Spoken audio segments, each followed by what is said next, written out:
Go ahead, put your hand on the steering wheel for me. Okay, you got your driver's license on you too? You're not wearing your seatbelt. What is it?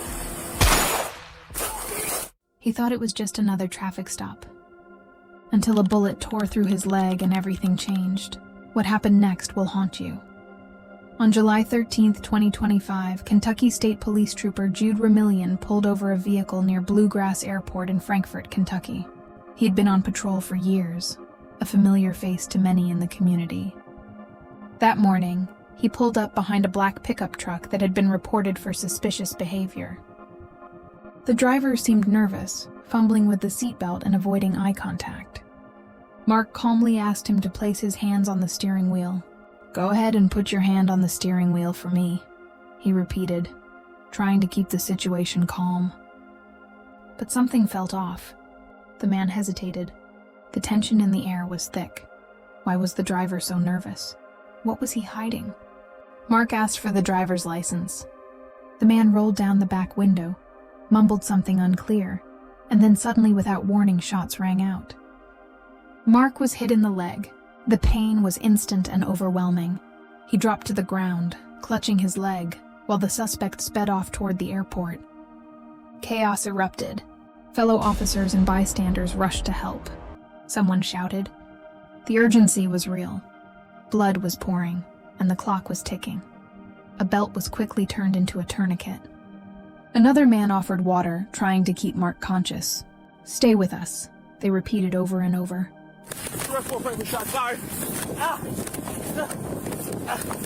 Mark's breathing was heavy. He was trying to stay awake, trying to fight the pain. "You married?" someone asked, trying to keep him talking. "Got a girlfriend? Any kids?" Mark nodded. "One. Her name is Brianne." That name became the anchor that kept him grounded. He wasn't just a trooper. He was a father. A man with a life beyond the badge. Who was the man in the black truck? And why did he shoot? Witnesses began piecing together the story. A man in a blue shirt had asked Mark for a ride earlier. When the officer got behind the truck, the man told him to run. Mark refused. "I'm not going to run, man," he said.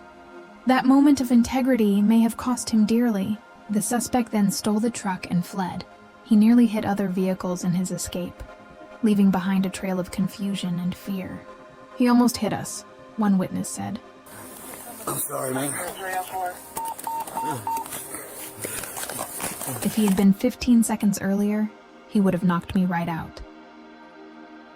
Back at the scene, Mark was fading. His fellow officers were doing everything they could.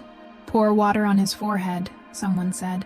They adjusted the tourniquet, checked for other wounds, and kept talking to him.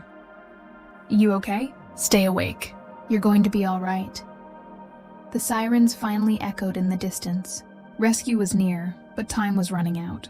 Mark's eyes fluttered. His grip loosened. "Stay with us," they pleaded again. Was this a setup? Or just a tragic twist of fate? The suspect's description was relayed to dispatch. Water up here. Do you have water? He needs water! A black Ford pickup, possibly newer, heading toward the airport. Officers locked down the area, hoping to intercept. But the damage had already been done.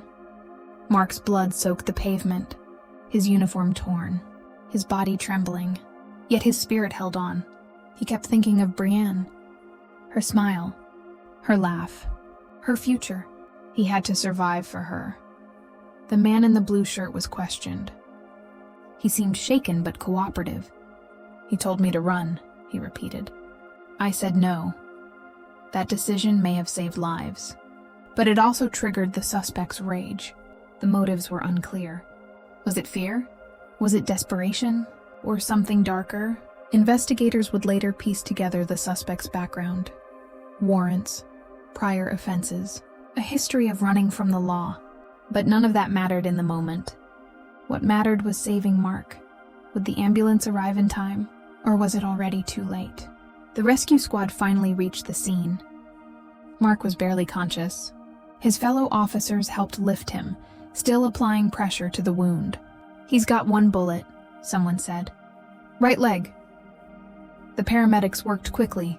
IVs, bandages, Stabilization. Mark was rushed to the hospital. The officers watched the ambulance disappear down the road, hoping, praying. The silence that followed was heavy. Later that day, news spread across the community. A trooper had been shot. People were stunned. Many had seen Mark at school crossings, community events, or just patrolling the streets. He was one of the good ones. The kind who waved at kids and checked on elderly neighbors. The kind who didn't run when things got tough. The kind who stood his ground. What happens when a hero falls? And how do we carry on? Mark survived. The bullet missed major arteries, but the recovery would be long. Physical therapy, emotional healing, time away from the job he loved. But he was alive, and that mattered. His daughter Brienne visited him in the hospital. Her small hand held his tightly. "You're my hero," she whispered. And he smiled through the pain. The suspect was later caught. The investigation revealed a troubled past, but justice was served. The community rallied around Mark.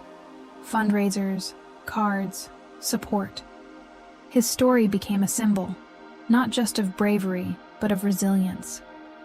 Of what it means to stand firm in the face of danger. Of what it means to protect and serve, even when the cost is high. This wasn't just a shooting. It was a wake-up call. For viewers watching this story, especially those aged 45 to 65, it's a reminder. A reminder that life can change in an instant. That the people who protect us are human. That courage isn't loud, it's quiet, steady, and often painful. Mark Reynolds didn't ask to be a hero, but he became one. Not because of the badge, but because of the choices he made. The choice to stay. The choice to protect. The choice to survive. If this story moved you, please share it. Let others know what real bravery looks like.